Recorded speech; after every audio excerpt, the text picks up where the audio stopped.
Allah, terima kasih banyak Ustaz atas perkenalannya. Kebetulan kita kedatangan tamu. Sekelas info tentang beliau adalah dokter bedah anak, ya, yang berasal dari Palestina dan sekarang berkunjung di Indonesia untuk safar Ramadan. Bismillahirrahmanirrahim. Alhamdulillahirabbil alamin. Wassalatu wassalamu ala asyrafil mursalin sayyidina Muhammad wa ala alihi wa sahbihi ajma'in. Ayyuhal hudurul kiram, assalamu alaikum warahmatullahi wabarakatuh. إنه لمن دواعي سرورنا في هذا اليوم المبارك وفي هذه اللحظة المباركة ونحن قد صلينا صلاة العشاء وصلاة التراويح جماعة في المسجد إن شاء الله. من دواعي سرورنا أن نتكلم عن أقدس مقدسات المسلمين وهي عن المسجد الأقصى المبارك وعن إخواننا المجاهدين di Filistin wa Gaza. Segenap puja dan puji syukur kehadirat Allah Subhanahu wa taala, tak lupa pertama-tama beliau limpahkan. Kemudian juga salawat beriringan salam tak lupa juga beliau curahkan kepada baginda kita tercinta Nabi Muhammad sallallahu alaihi wasallam. Beliau buka pidatonya dengan salam. Assalamualaikum warahmatullahi wabarakatuh. Beliau juga sangat senang sekali pada hari ini, dan beliau katakan salah satu faktor kesenangan beliau pada hari ini adalah bisa bertemu, berkumpul dengan kita semua di bulan yang diberkahi, di masjid yang diberkahi oleh Allah Subhanahu wa taala. Dan beliau juga senang karena pada malam hari ini kita bisa berkumpul berbicara tentang isu Baitul Maqdis. وإنكم كما تعلمون وتسمعون يوميا عن المسجد الأقصى المبارك وعن أحوال المسلمين هناك. نقول وبالله التوفيق أن النبي محمد صلى الله عليه وسلم قد توجه وهو في مكة والكعبة بجانبه توجه إلى المسجد الأقصى صف اتجاه المسجد الأقصى المبارك لأنه هنا القبلتين وثاني المسجدين وثالث الحرمين الشريفين. Sungguh diberkahi tanah Palestina. Beliau mengisahkan bagaimana Nabi Muhammad Sallallahu Alaihi Wasallam ketika itu sholat mengarah atau berkiblat pada kiblat pertama umat Islam, yaitu Masjid Aqsa atau tepatnya di Masjid Al-Qibli. Hingga suatu ketika masjid yang menjadi kiblat pertama umat Islam itu teralihkan menjadi Makkah Mukarramah ataupun Masjidil Haram. Dan ini perlu kita garis bawahi bahwa dahulu kala kita pernah memiliki kiblat pertama yaitu Masjidil Aqsa.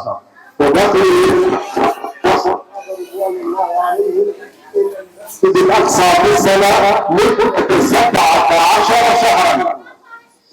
Sekitar kurang lebih 7 bulan Nabi Muhammad Sallallahu Alaihi Wasallam dan para sahabat mengarah salatnya atau berkiblat di Masjidil Aqsa.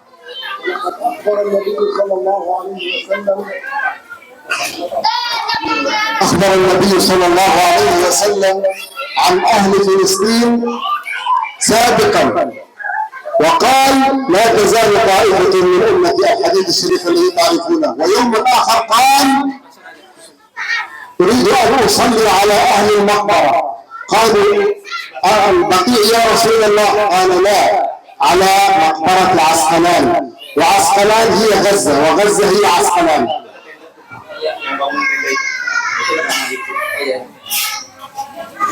Beliau menyampaikan hadis tentang keutamaan Masjidil Aqsa Al-Mubarak. Dan setelah itu beliau menjelaskan bahwasanya Rasulullah SAW pernah bersabda bahwasanya beliau ingin salat kepada ahli kubur atau kepada menyolati kuburan-kuburan atau para mayit. Kemudian ditanya, apakah ahli kubur ataupun makbarah itu ada di Baqi? Baqi itu adalah kubur yang terletak di Masjid Nabawi. Kemudian Rasulullah bersabda, tidak, bukan di Baqi. Kemudian di mana ya Rasulullah? Rasulullah menjawab, aku ingin menyolati mayat-mayat atau para syuhada, ahli makbarah, ahli kubur yang berada di Asqalan. Dan Asqalan itu adalah istilah Madinah Kabirah atau kota yang begitu besar, dan di antara kota yang begitu besar itu adalah Gaza, tetapi di sana. فإخوانكم في فلسطين قد صلى عليهم النبي محمد صلى الله عليه وسلم وقال عنهم أنهم شهداء، وقال لا تزال طائفة من أمتي على الحق ظاهر لغيرهم قاهر حتى يأتي أمر الله وهم كذلك. قالوا يا رسول الله أين هم؟ قال في بيت المقدس وأكناف بيت المقدس، أي ما حول بيت المقدس.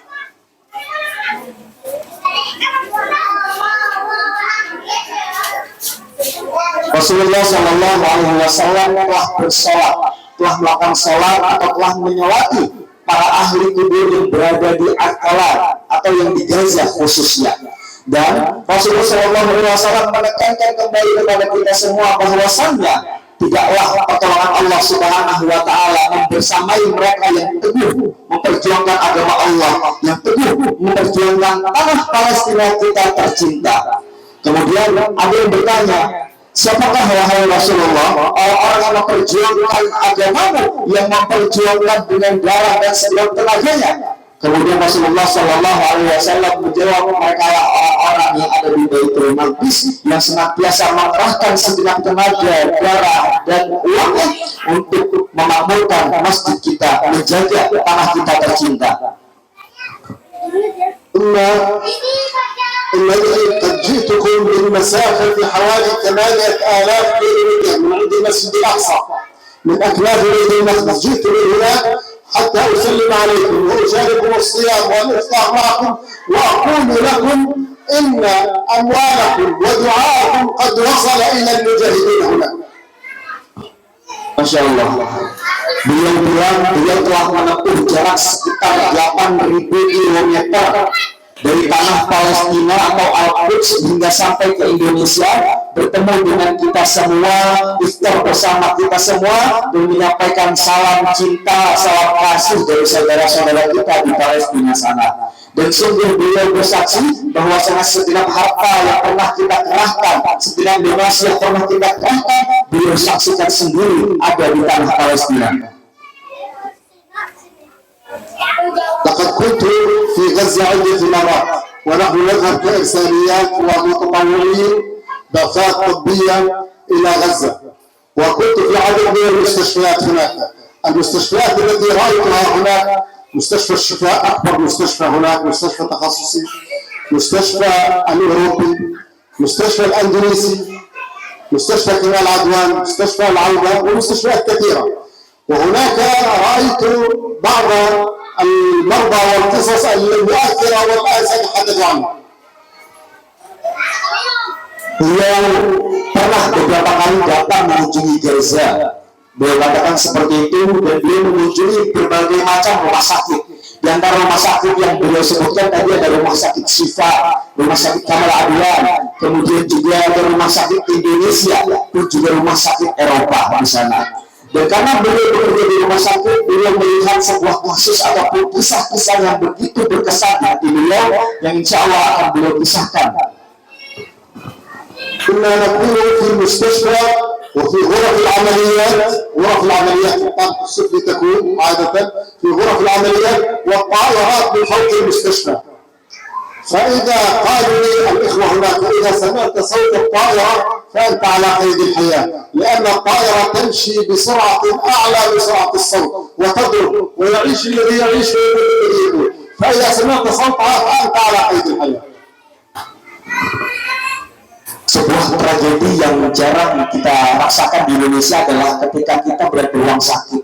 Beliau saksikan sendiri dan beliau rasakan ketika di ruang sakit, khususnya di ruang operasi, pesawat, entah itu pesawat tempur ataupun drone apapun itu, yang berlalu-lalang di atas rumah sakit begitu kencang sampai-sampai menggetarkan kaca-kaca. Bahkan beliau katakan ala qaidil hayah, seakan-akan kita itu bisa mati mendengarnya. Dan beliau katakan juga kecepatan yang begitu luar biasa, bahkan bisa dikatakan lebih cepat daripada suara itu sendiri.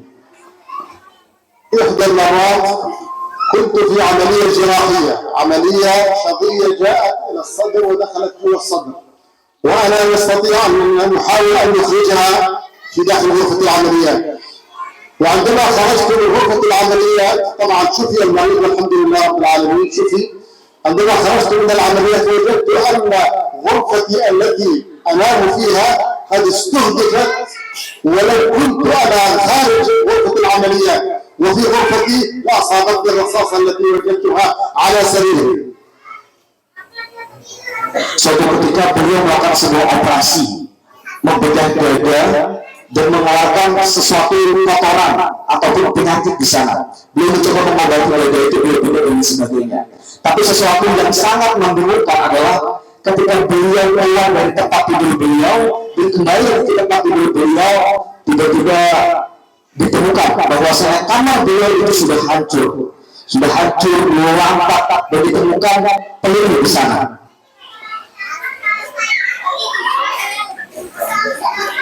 هناك بعض القصص التي سأوردها لكم للعبرة.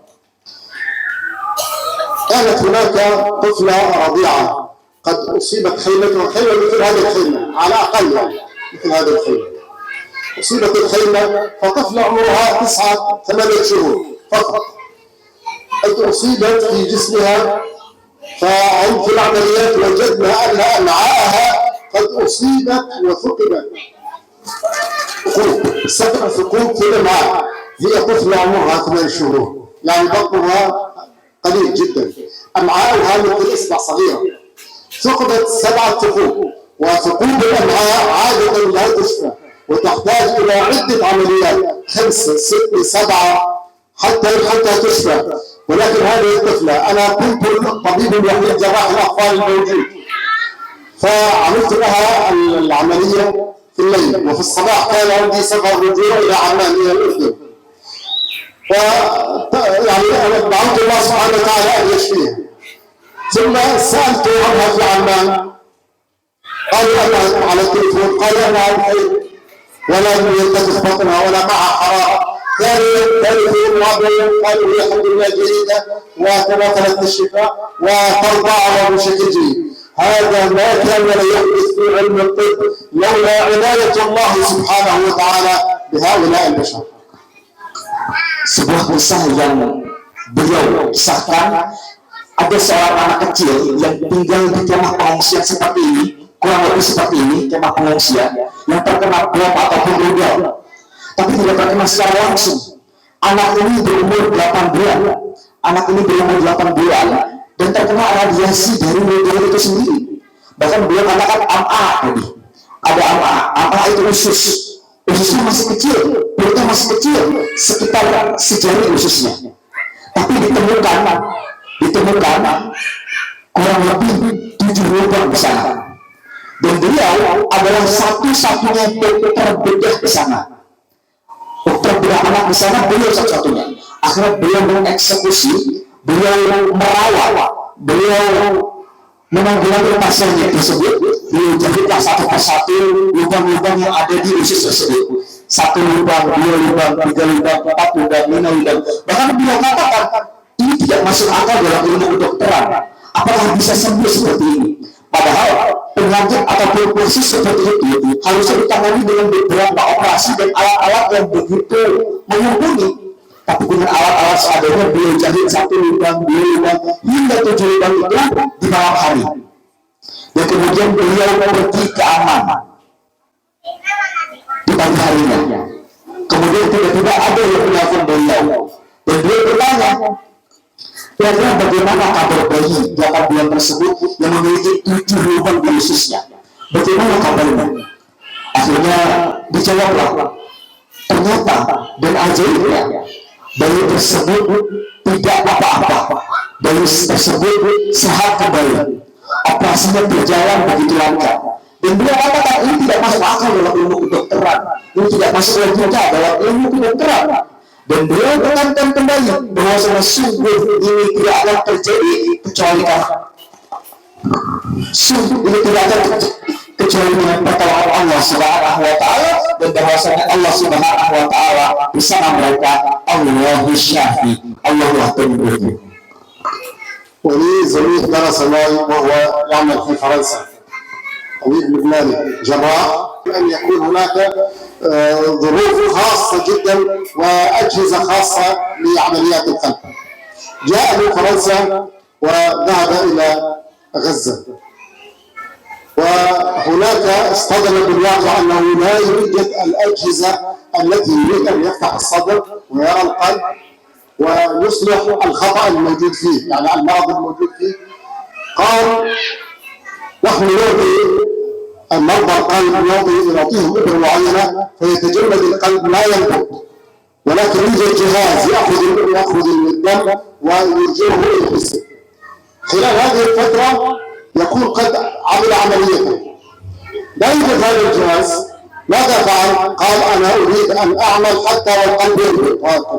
طبعا القلب أيضا مريض، القلب أيضا مريض، ولماذا يعني يريد أن يدخل إلى العمليات؟ فعمل العملية والقلب ينبض هكذا، وهو يريد أن يوصل شريان معين صغير إلى مكان آخر. و7 عمليات والحمد لله رب العالمين، 7 عمليات عملها هذا الدكتور كفاح علوان من طرابلس. 7 عمليات خلال 7 أيام بمعدل عملية كل يوم، بمعدل عملية كل يوم، وهذا لا يوجد. فقال لي بعدها عندما رجع من الأردن، قال لي أنا أعتقد أنني أديت مهمتي في الحياة، لأن الله تعالى يقول ومن أحياها فكأنما أحيا الناس جميعا. هؤلاء المرضى ال7 كانوا باعتبار أنهم أموات، إن لم يموتوا اليوم يموتوا غدا، ولكن بفضل الله سبحانه وتعالى ومن سبب هذا الطبيب فإنهم قد عادوا إلى الحياة بشكل طبيعي والحمد لله رب العالمين.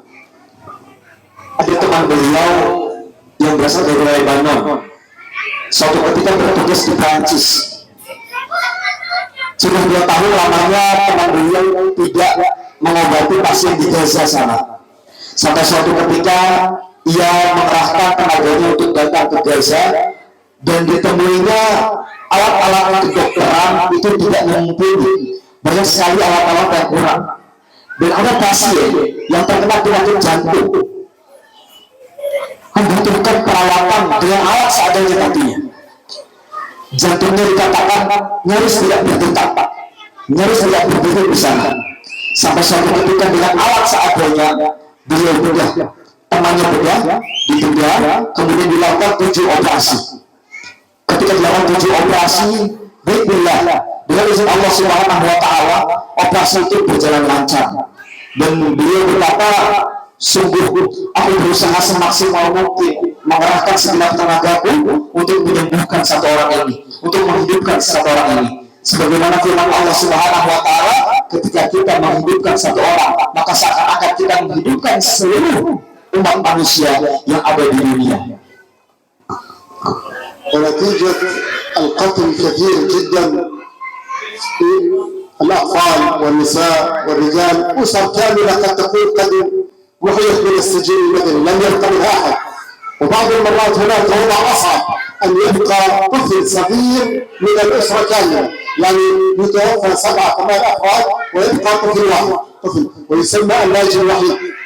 هذا الطفل ليس له ذاكرة مع أي أحد من الأحياء. لماذا؟ لأنهم أهله كلهم قد توفوا. فلذلك هذا الطفل يكون الناجي الوحيد. تصور لو أنك ابنك هو الذي بقي وابنك هو الذي مات، كيف سيكون حالك؟ Beliau mengkabarkan kondisi Gaza terkini bahwasannya banyak sekali orang-orang yang istusyhida ataupun mati syahid, banyak sekali yang telah tewas di medan peperangan ataupun di Gaza Palestina itu sendiri, entah dari anak kecil, orang dewasa, baik kakek maupun nenek. Sampai-sampai saking banyaknya korban di sana, ada istilah baru yang terdapat di Palestina sana, namanya An-Naji Wahid. An-Naji Wahid artinya adalah satu-satunya orang yang mampu selamat, yakni keluarganya, kakeknya, neneknya, ayah, bundanya itu sudah meninggal semua dan tersisa satu, the only survivor, atau An-Naji Wahid, satu-satunya yang selamat.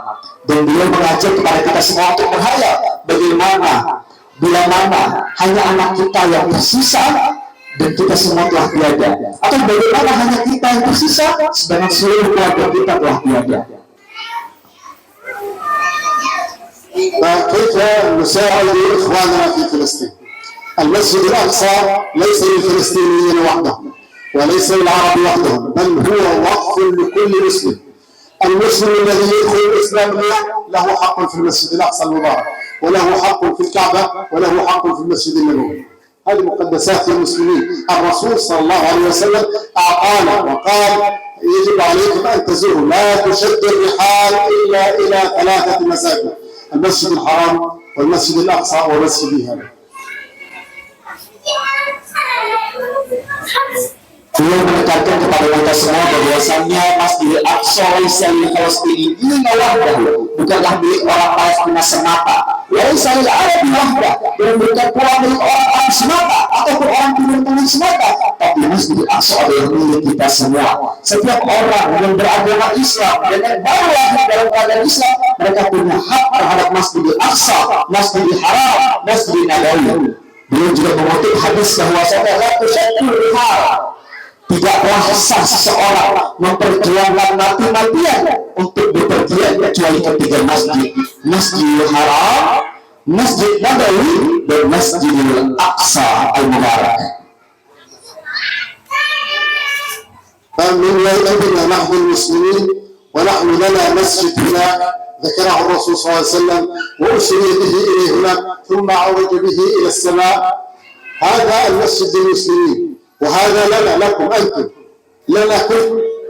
يجب أن نكون شركاء في المعركة وشركاء في التحرير وشركاء في النصر إن شاء الله. Masjidil Aqsa adalah milik kita bersama, bukan milik mereka semata, tapi milik kita semua. Maka kita punya hak di sana. Mari sama-sama kita perjuangkan masjid kita. Mari sama-sama kita berpartisipasi, mengambil bagian untuk memperjuangkan kemenangan tersebut. وما دام أننا شركاء في هذا المسجد فيجب علينا أن نساعد في تحريره، سواء بالدعاء، سواء بالإعلام، سواء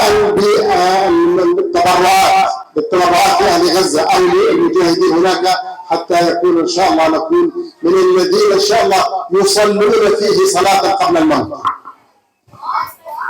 Maka perlu bagi kita berpartisipasi dengan segenap doa-doa kita, dengan segenap menyebarkan informasi untuk isu Palestina, baik dengan tenaga maupun dengan harta kita, sampai suatu ketika semoga bila Allah Subhanahu wa Ta'ala menghendaki, kita dapat kesempatan untuk salat di Masjidil Aqsa sebelum maut menjemput. وسلام عليكم من أهل فلسطين، سلام عليكم من المجاهدين، سلام عليكم من الشهداء، تقبل الله طاعتكم، رمضان كريم، والسلام عليكم ورحمة الله وبركاته. Salam dari penduduk Palestina, salam dari para pejuang, salam cinta, salam kasih, salam sayang dari saudara-saudara kita di sana. Ramadan bulan yang mulia, semoga Allah Subhanahu wa Ta'ala terima segala amal kebajikan kita. Dan terakhir, wassalamualaikum warahmatullahi wabarakatuh.